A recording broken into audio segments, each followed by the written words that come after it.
In so many ways, Henry Ford was a simple man. He liked to go camping with his friends. That's Thomas Edison behind him. He enjoyed old-time country dancing. Here he is with John Burroughs, the naturalist, skating with his grandchildren.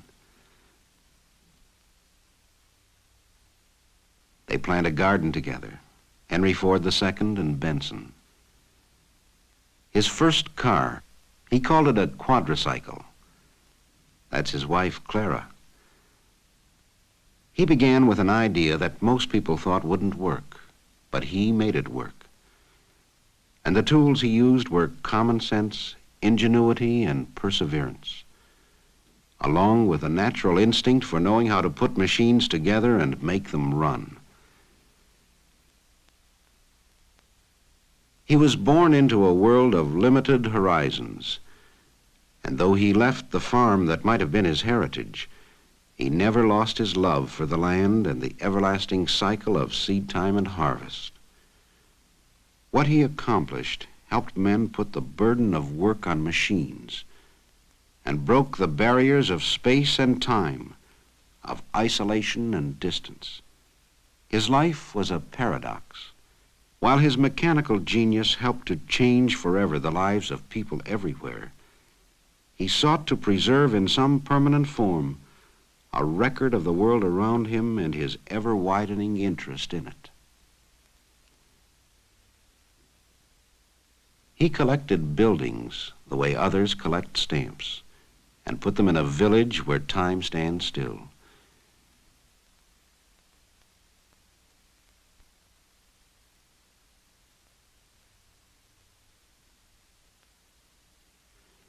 He assembled acres of machines and put them under cover in a vast historical museum. And early, he discovered the astonishing capacity of the motion picture camera to document for all time whatever it saw when the crank was turned. In April 1914, at his Highland Park plant, he organized a motion picture department which through the years produced films that were shown in theaters and schools throughout the country, travelogues, newsreels, and documentaries that touched on nearly every facet of American life.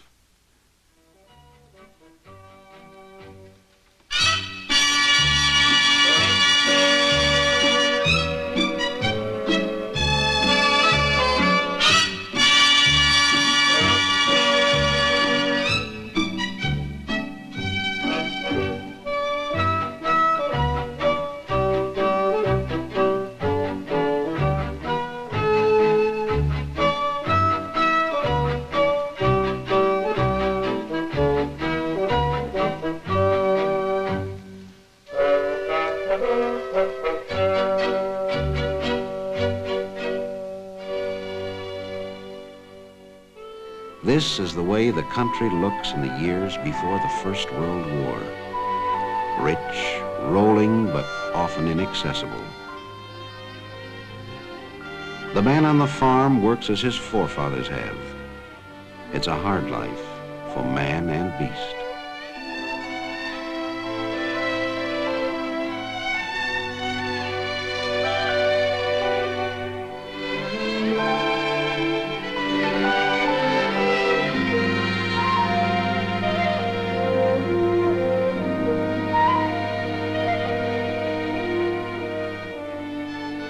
And a long day for the farmer's wife, too.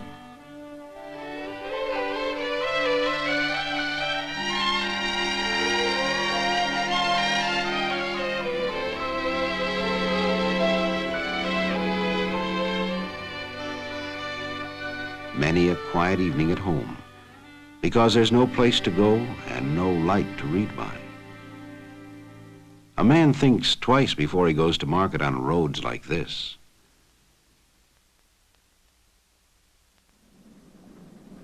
And sometimes he never even gets there.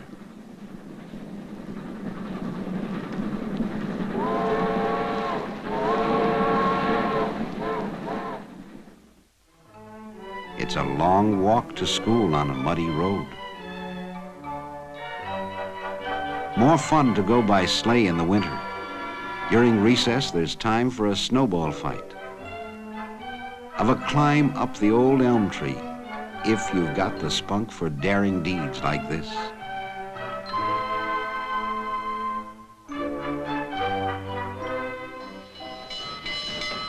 The one sure way to get someplace is on a train.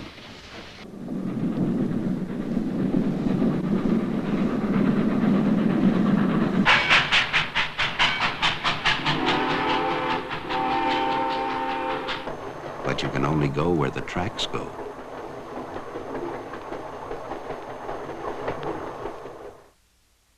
Life in the city moves at a slow pace. This is Pennsylvania Avenue in Washington. No trip to the Capitol is complete without a tour of the White House. President Wilson lives here now. The East Room, with its chandeliers and shiny floors.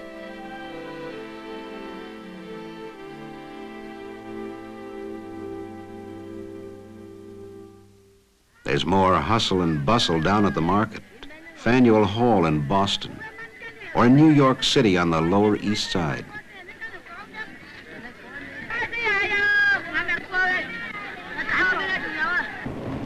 Always plenty to do and see in the big town. Ride the elevated train all the way from the Battery far uptown.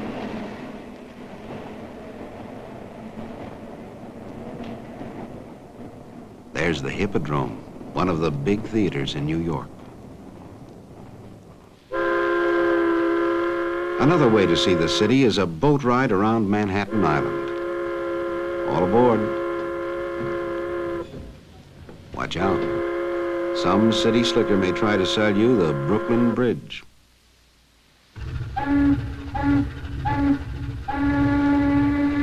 We're passing the Battery with its famous aquarium. There's a Navy cruiser at anchor.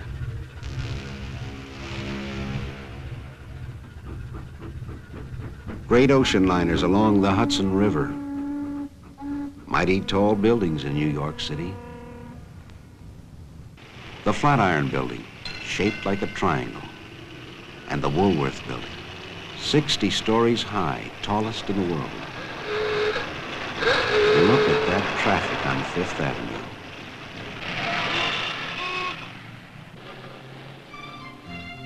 Kind of peaceful over on Riverside Drive. Grant's Tomb, always one of the favorite sights to see. Sunday in Central Park.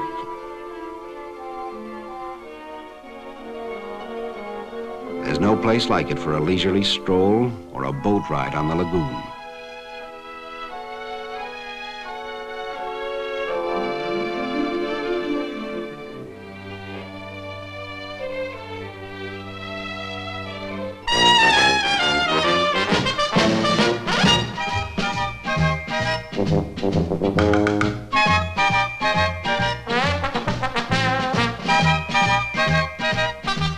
Thrills and spills at Coney Island.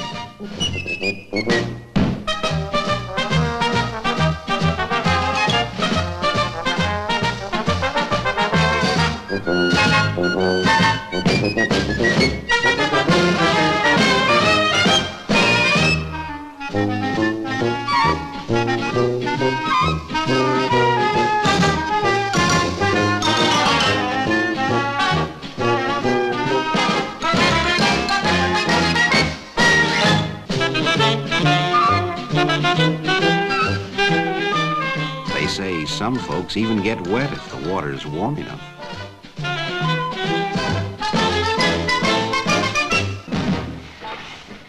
And where do we go on vacation once a year? Atlantic City, of course. No, that's not a real elephant. It's a hotel at the end of the boardwalk.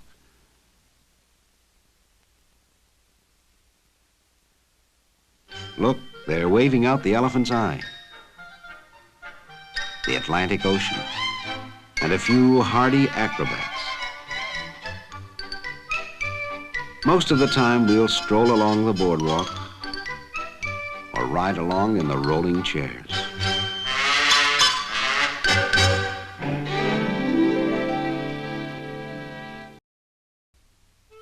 Every city has a pretty park. This is Belle Isle near Detroit, with lagoons for a quiet afternoon ride in a canoe, if you don't mind the crowds. Some like to dance, while others gather around the piano to listen. In the winter, the adventurous go ice skating. It's easy if you know how.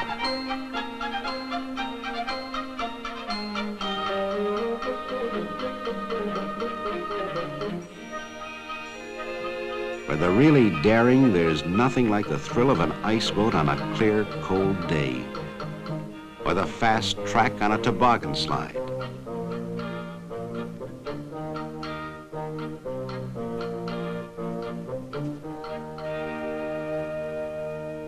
And there's plenty of speed at an auto race once they get going.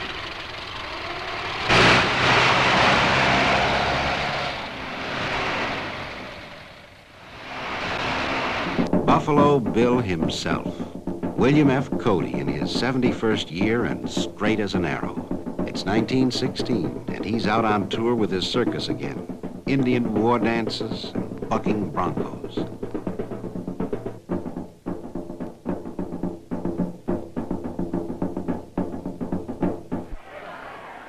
The opening of baseball season, and time to throw out the first ball.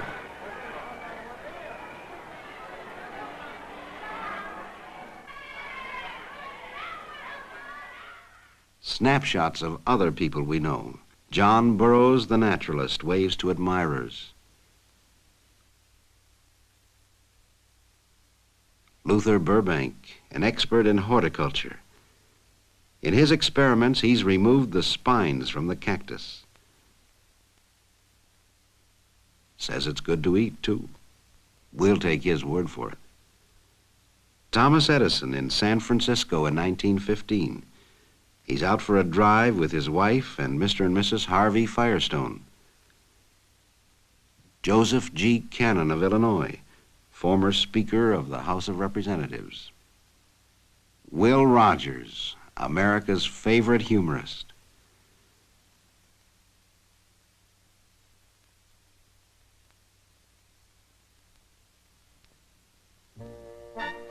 Out west, a few hardy souls visit Glacier National Park.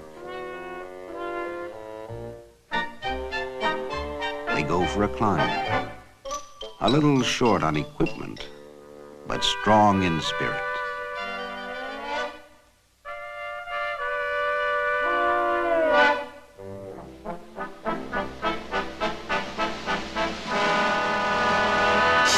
The view is worth the effort, so they say. Uh-oh, there goes Dad.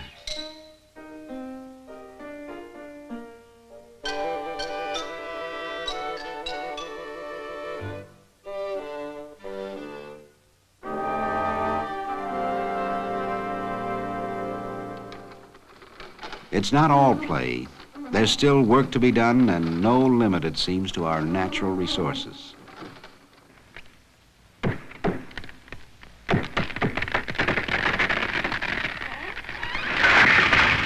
The cameraman can't resist his little joke. You see a lot of women in the factories now. These girls are making footballs.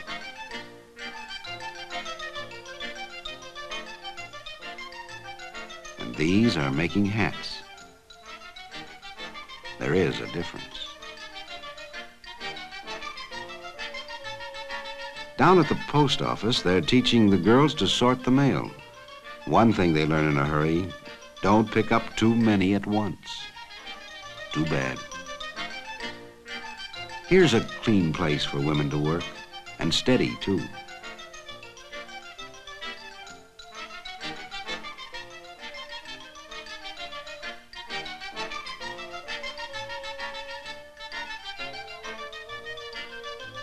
Some men change their collars twice a week. Machines do more and more of the hard work these days. For instance, here's the way they assemble the spokes and make the wheels for the Model T Ford in Highland Park, Michigan.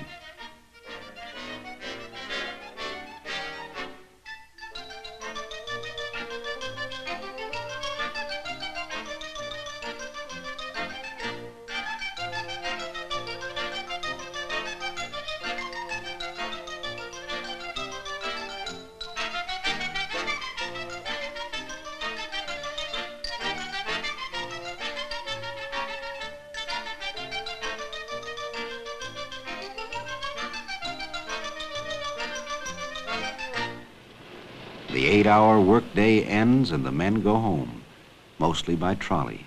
Not many can afford to buy a car of their own yet.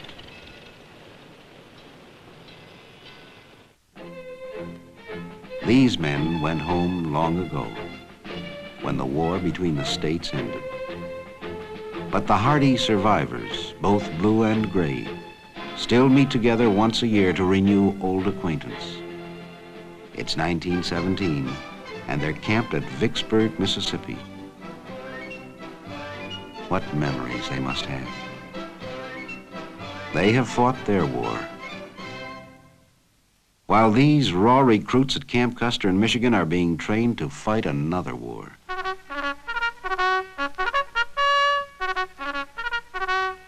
The call goes out and youth responds enthusiastically.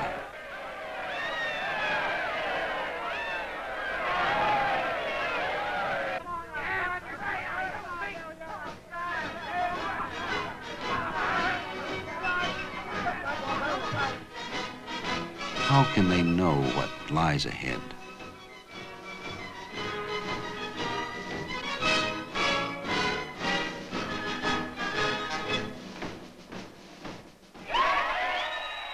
Just a year ago, we re-elected Woodrow Wilson as president. Now we're in a war we hope to avoid, but we're confident he'll lead us to victory. The mood of the nation changes. We talk about Liberty loans and Liberty cabbage. Food will win the war, and Uncle Sam needs you. Old heroes are popular again. Here's Theodore Roosevelt, surrounded by crowds wherever he goes. Everything's just bully. And there's a parade in every city and town.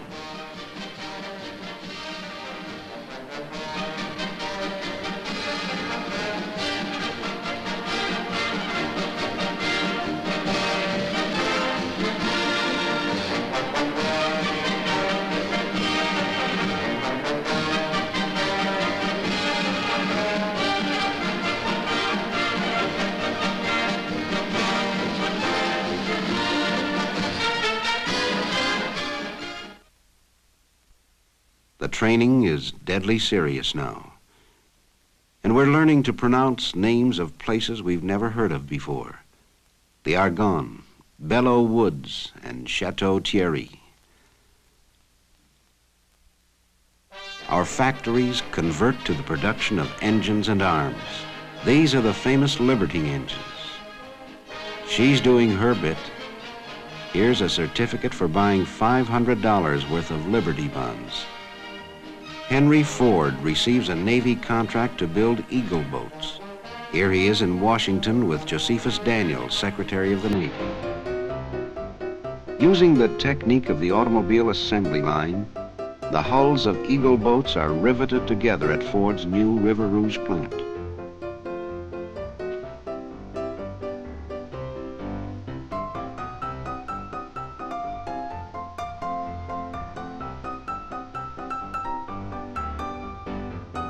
The launching of an Eagle boat. Sleek and fast, built for anti-submarine warfare.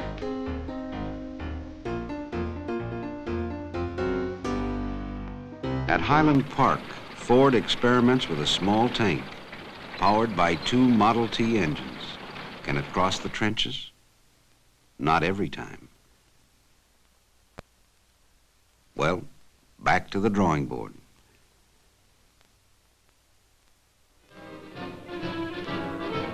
The city of Detroit turns out to say goodbye and good luck to those who go to fight in foreign fields.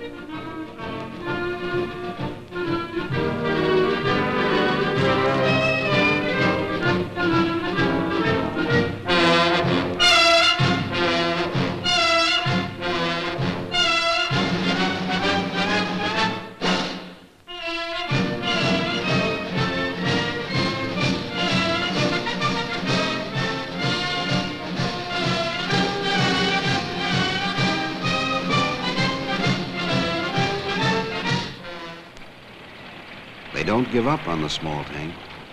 Maybe those skids in back will help. It's going great.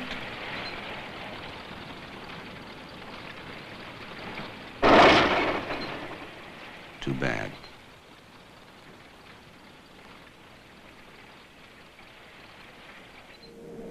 Big Brother shows how it should be done.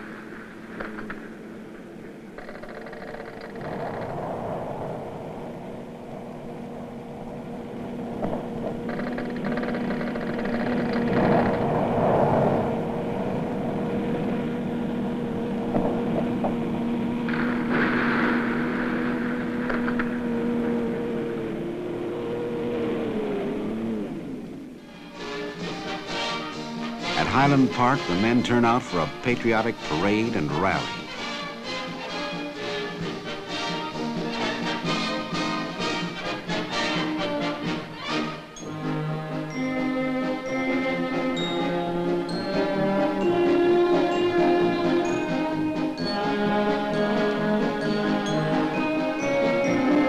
Another new weapon in this war. Not very effective as yet, but there's glory for the men who fly them. This is the first model of the Martin bomber.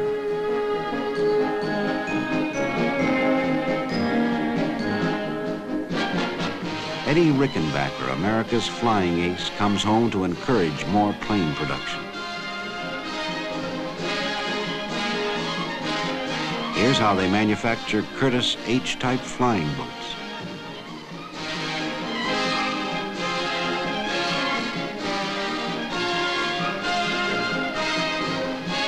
A Liberty engine.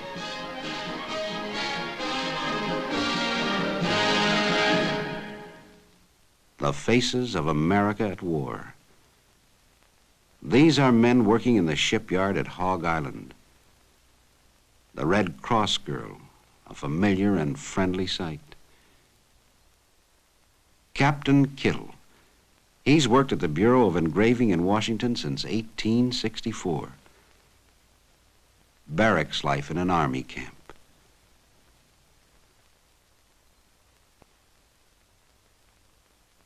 More and more troop trains head for points of embarkation.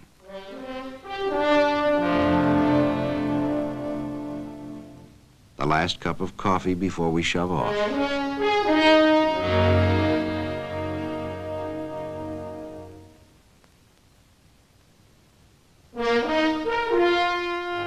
A sobering moment. But we won't come back till it's over there.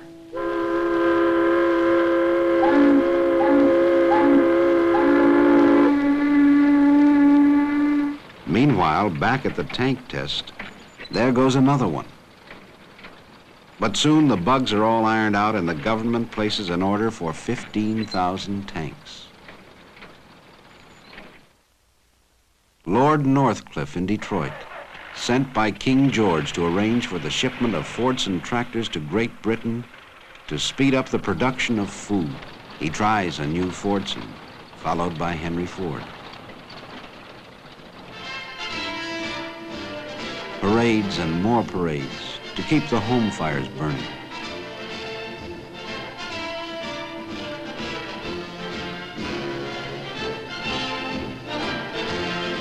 Now's the time to buy Liberty bonds so we can finish the job we've started. Keep buying them, mister. And then it's over. All over. And the world is safe for democracy.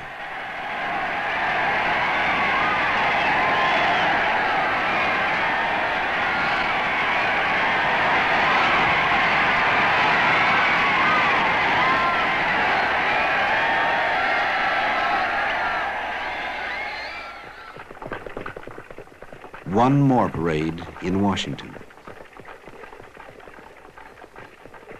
There's President Harding and General Blackjack Pershing. They're marching to Arlington Cemetery to bury the unknown soldier. Lots of changes around the country now. Seems like everyone's on the move. But we've got to do something about those roads.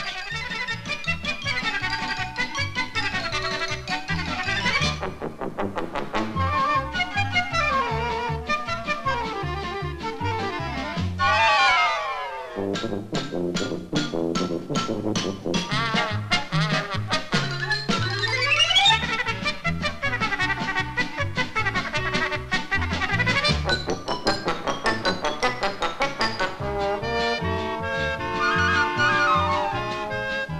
takes forever to cross a river this way.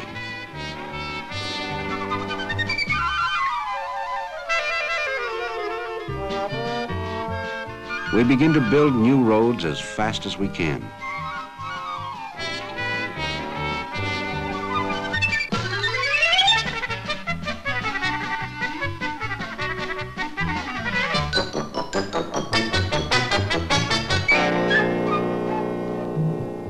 Mighty smooth riding now. There's one car that takes you anywhere you want to go, the Model T. Strong, sturdy, with a will of its own.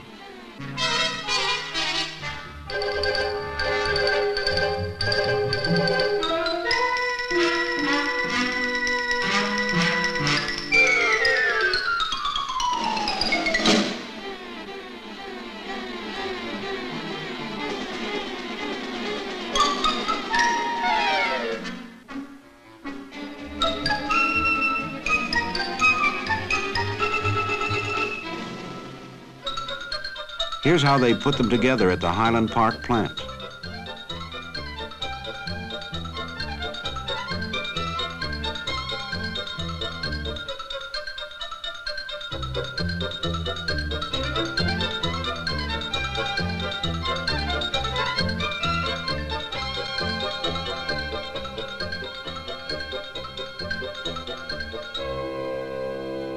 A car comes off the end of the line every 10 seconds.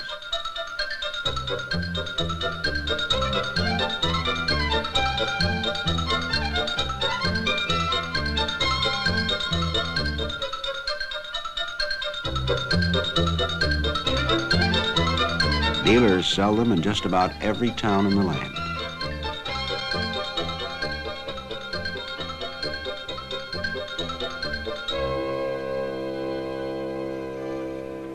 There's no end to what you can do when you own a car. No longer locked on the land, the farmer's wife can get away from the farm for a while and take the baby down the road for a visit. Trucks take over the job of moving produce to market.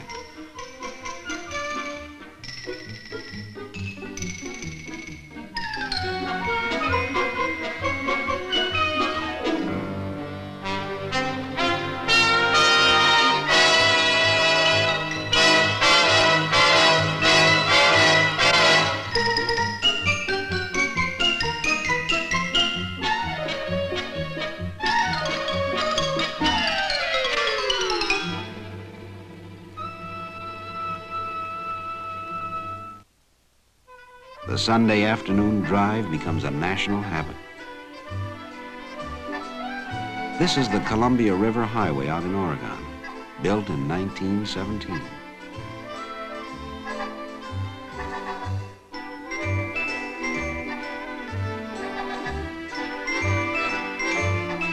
Magnificent sights to see in America, and a car's the way to get there.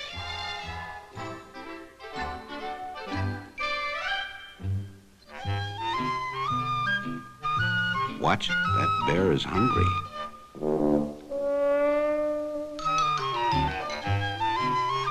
For a real vacation, nothing beats a camping trip.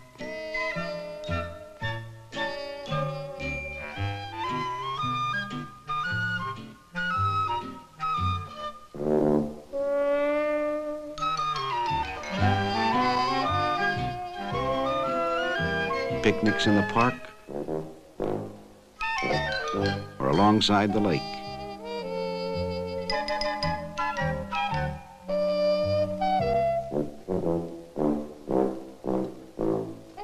You can even sleep in a car if you want. Henry Ford and his friends go camping in style. President Harding arrives to pay a Sunday visit while they're in the Great Smoky Mountains. Here he is with Harvey Firestone.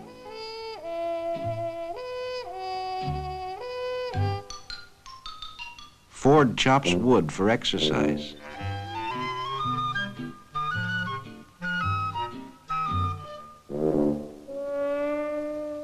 While Thomas Edison takes a snooze. Firestone offers some friendly advice.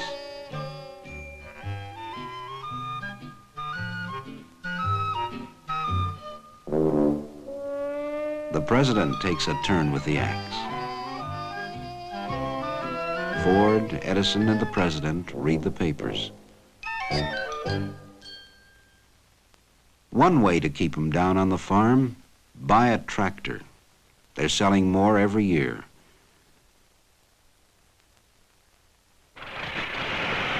Modern equipment speeds up the work, makes it easier and more efficient too.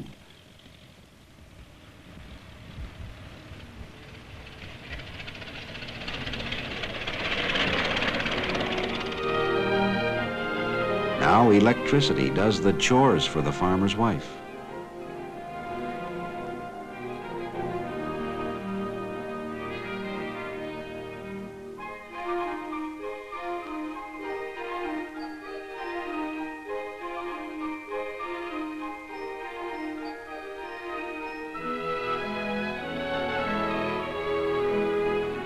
And running water wherever you want it.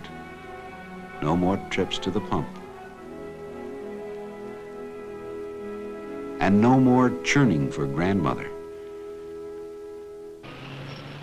There's a growing problem in the cities. What to do about all the traffic? Sometimes it seems to go like this.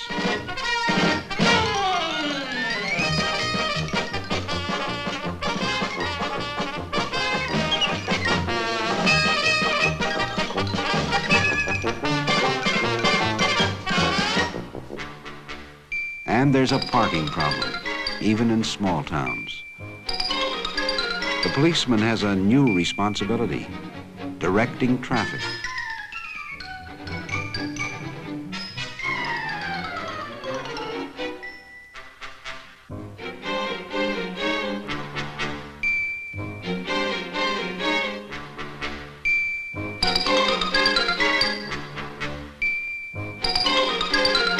Steps are taken to dramatize the need for safer driving.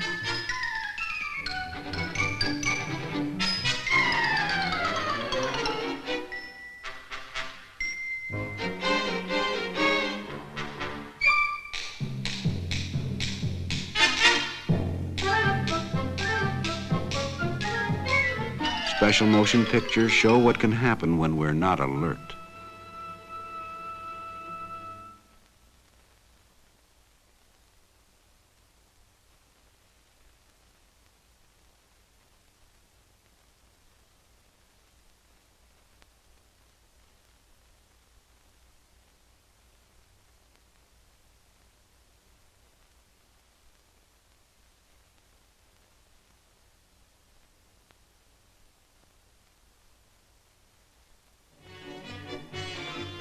The age of the automobile changes nearly every aspect of American life.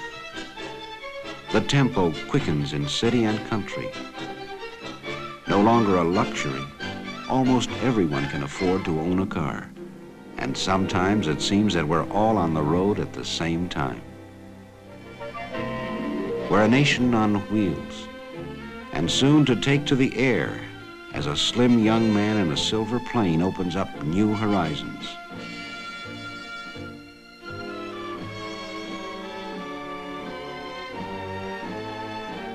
Here he is, Charles A. Lindbergh, landing at the Ford Airport.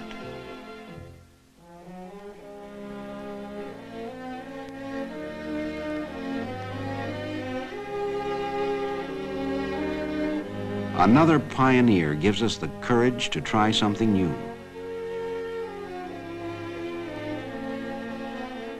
In no time at all, there are scheduled flights to anywhere you want to go. The dimensions of time and space are further diminished. A new age begins, and we move forward with it. Yet as we go, we preserve the past to mirror the accomplishments of those who have shown us the way to the future.